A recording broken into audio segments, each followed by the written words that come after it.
So the game of the year was played this weekend in Tuscaloosa, and today we've got to talk about it and break it down as Alabama continues their winning streak over the Georgia Bulldogs. We need to talk about Jalen DeBoer getting his first win in the SEC as Alabama's new head coach. But before we can, as always, y'all know the drill. I have got to hear from you. Hop down to the comments. Y for yes, N for no. Did how Alabama win that game surprise you? Let me know what you thought of the game. Can't wait to hear from you. If you're new to the channel, be sure to subscribe. Hit that bell notification as I do constant college football content. You don't want to miss any of it. And if you enjoyed the content, be sure to like and comment down below. But having said all that, let's jump right into this. And this was a spectacular game. Look, going into this game, we were talking about how this was by far and about the best game that would have been played this college football season. Exiting the game, I challenge any team out there to top that. That was sensational TV. There was everything you could ask for. Alabama came out and started punching Georgia in the mouth instantly. But before we really start dissecting the game, we have to give credit where it's due. And I have a tremendous amount of respect for Kirby Smart and the Georgia Bulldogs, and I'm going to tell you why. I have no way to back up the claim I'm about to make, but I have a feeling that 90% at least 90% of college teams out there would have sat down after Alabama did what they did in that first quarter, where offensively they couldn't be stopped.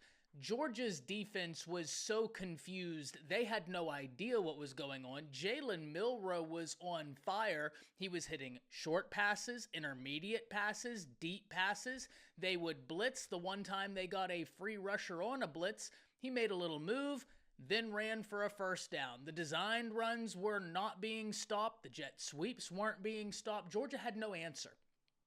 And all Alabama was doing was succeeding, scoring, stopping Georgia. They had Carson Beck shook early in that game with all the pressure they were sending, showing him so much, then backing out of it.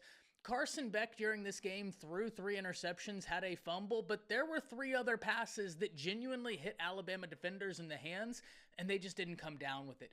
One to Zabian Brown, who did get an interception, one with Deontay Lawson, and then the other with Malachi Moore. This Alabama defense had him confused. 90% of other college teams, after having faced that in the first quarter and it not really letting up in the second quarter, they would have laid down. They would have started playing to mitigate their losses as opposed to playing to win the football game. But that's not what Kirby Smart and that's not what the Georgia Bulldogs did. Georgia kept fighting. Kirby kept fighting. And for that, I have a tremendous amount of respect. Because I don't think most teams would have. I think most teams would have laid down and accepted defeat. But that's not what winners do. And Georgia has been a team over the past few years that has won against everybody except Alabama. So going into this game, the big question was, okay, Jalen DeBoer and Alabama, they've won their non-conference games. What are you going to do now that it's the SEC? Alabama fans everywhere heard all offseason, can he recruit in the SEC? Can he coach in the SEC? Check and check. Alabama has the number 2 recruiting class in the nation. And the first SEC game Jalen DeBoer plays is against Georgia, and they win. Speaking of recruiting, by the way, in front of some of the nation's top high school football prospects, you want to talk about a great first impression? There you are. So in the first half, there was a lot to love. Jalen Milroe, like we already said, was automatic. The offense was creative. The offense had Georgia on the back foot because Sheridan was in his bag. Now, there were 2 plays where I think they got a little cute. One of them I actually didn't mind as much. That's the one where Kendrick Law attempted to throw it, but the Georgia defense stayed home. And the reason why I don't mind it, I know that there's a lot of contention over that play and the other one, and I understand it. But the reason why I don't mind it is because you had Georgia's defense in a blender at that point. They didn't know what was up, what was down, what was left, what was right. And that was a play where it's like, okay, well, this is the knockout blow. We are about to take the will away. And it didn't work because Georgia stayed home. I don't mind that play as much as the other one. The other one just got way too cute and you started playing with your food. Didn't care for that. But in the first half, there was a lot to love. And if Alabama can maintain the type of aggression that they played with in that first half all year long, this is going to be an incredibly difficult team to beat.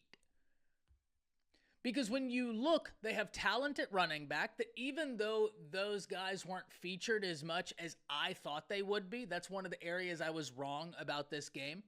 I thought that the running game would be a much bigger part for both teams, though at the end of the day, Jalen Milroe did have over 100 yards. Alabama had 173 yards on the ground, held Georgia to 80 yards rushing, and under 3.5 yards per carry. So that's pretty good work by Alabama's defense in terms of the rush defense, because that was the area they had been hurt the most this season. And they did a really good job against Georgia. And that's an area we thought Georgia would attack, is that run defense. Alabama held up there. No doubt about that. But it's not just the running game. The offensive line for Alabama played phenomenally. 0 sacks against Georgia. Caden Proctor has only been back for 2 games, and you want to talk about someone that's playing on a different level right now? Caden Proctor is establishing himself as one of the best tackles in the game of football right now, and it's been 2 games. Now, the reason why I feel very comfortable saying that, we talked about how he was the highest graded offensive lineman against Wisconsin. He just did it again against Georgia. Was the highest graded offensive lineman for Alabama against Georgia. That's very impressive considering it's only his second actual game in this new system. And you can say, well, Ty, he had all fall practice. It's not the same. That practice time is fantastic, right? I'm not trying to undervalue practice time. But whenever the game gets there, that's when things really change. He's still growing. And that's a scary thought for opposing teams that will be facing him because he is playing an elite brand of football. But then we get out to the wide receivers. Jeremy Bernard has been such a great addition to this team, and we've talked about this. Though he wasn't the leading receiver for Alabama, we're going to talk about that guy. Make no mistake about it. He continues to show week in, week out that he was a big win for Alabama in his versatility, his understanding of DeBoer's offense, Sheridan's offense, what Jamarcus Shepard wants. He has a deep understanding of all of that because he's been with those guys. And he continues to prove what a valuable asset he is to this team. I have been really encouraged with the play of Jeremy Bernard. Outside of one ball that was dropped that was a little low, probably still should have caught it, he was sensational. And this is going on multiple weeks where he has been sensational. Against Wisconsin, he went head-to-head with who I consider to be easily one of the best cornerbacks in the nation, Ricardo Hallman, and won on that post-corner route. Jeremy Bernard is really playing great football right now. And that helps the rest of Alabama's wide receiver room. I was really bummed to see that Kendrick Law got hurt because early in this game, it was obvious that he was going to be a focal point for the offense in this game. They were featuring him. They had him out there blocking. He got a great reception and turned it into a lot of yards after catch. It was obvious that he was a part of the game plan. He goes down. Hopefully he's back sooner rather than later to continue building upon what he did in this game, or what I believe he was going to do in this game. But Jeremy Bernard's presence makes it to where if you want to double Ryan Williams, Jalen Milroe is going to look at you and say, okay, I still have Emmanuel Henderson, who had a showing early in this game. I'm excited to see how he continues to develop because this is 2 games in a row now. They've called his number, and he has answered the call with a big play. That's the type of stuff that gets you playing time. Remember Nick Saban, create value for yourself? Well, he's doing just that. But then we talk about Ryan Williams. 6 receptions, over 170 yards, and a touchdown that will be played for years to come. And if you didn't know it, he's 17 years old. And not only that play, but then he had the juggling reception on Malachi Starks.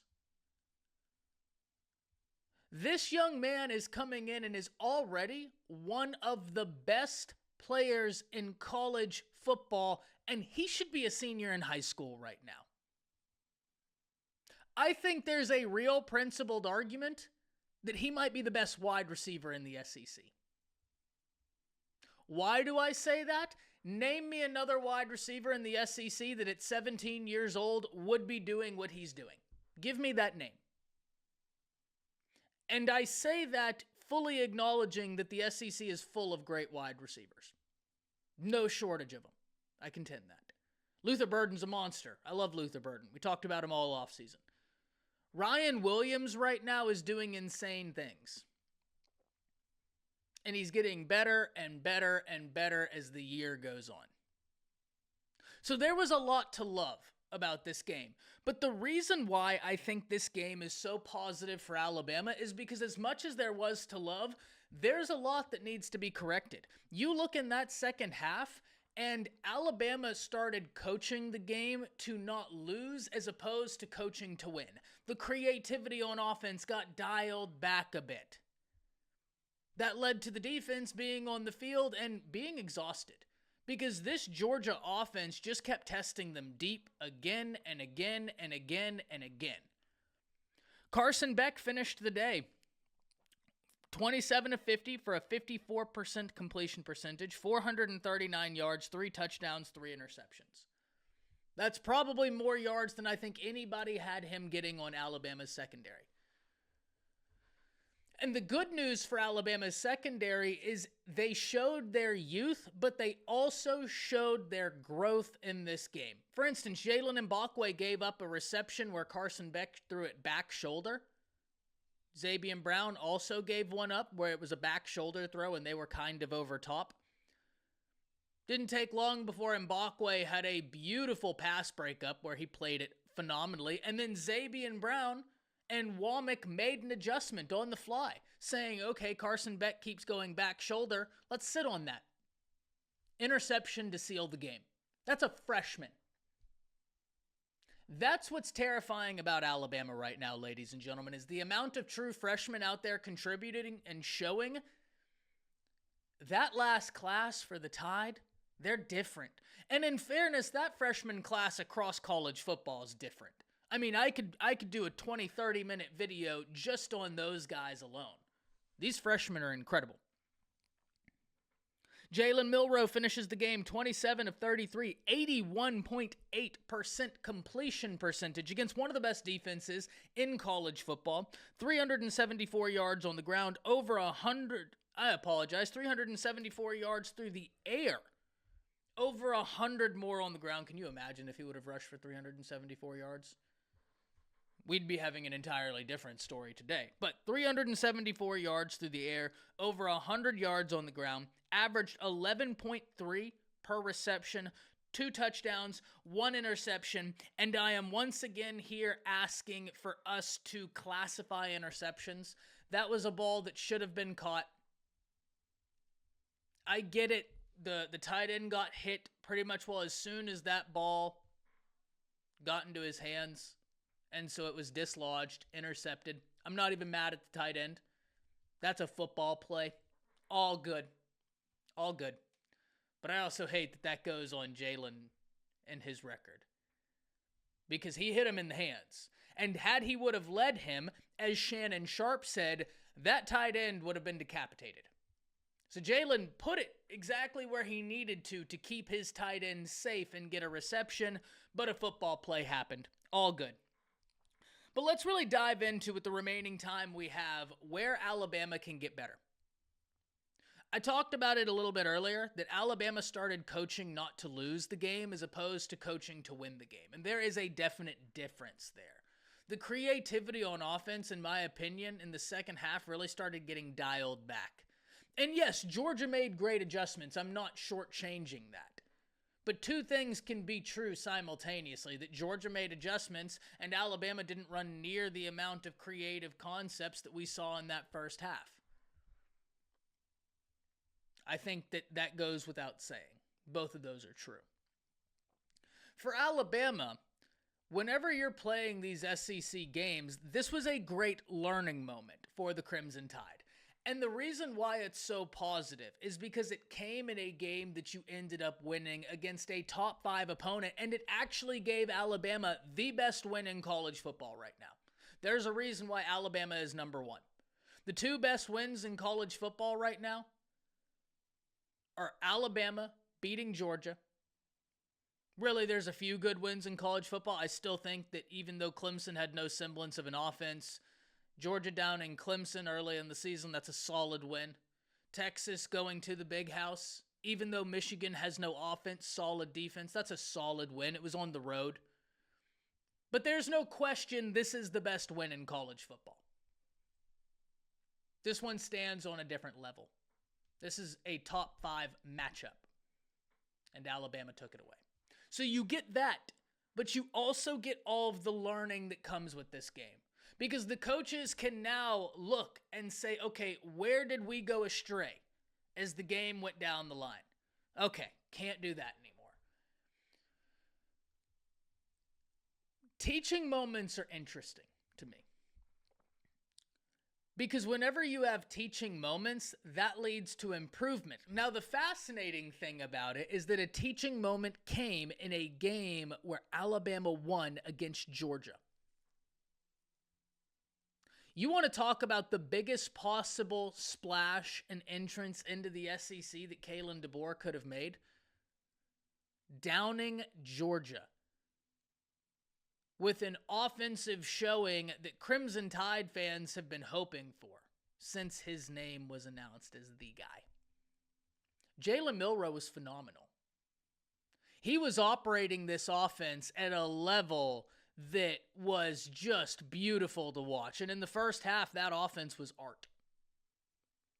You do that for an entire football game, man, this team's going to be hard to beat. And now they get to move forward with those lessons and a win. That is something that could prove to be incredibly powerful. Can't wait to hear from all of you. Hop down to the comments. Let me know what you think about this game. This was a phenomenal game. For my own health, I'm happy it's over because what a roller coaster ride it was in the second half. But when the moment needed to happen, there was Jalen Milroe, there was Ryan Williams, there was Zabian Brown. Love to see it. Hop down to the comments. Let me know what you're thinking. That's it. See ya.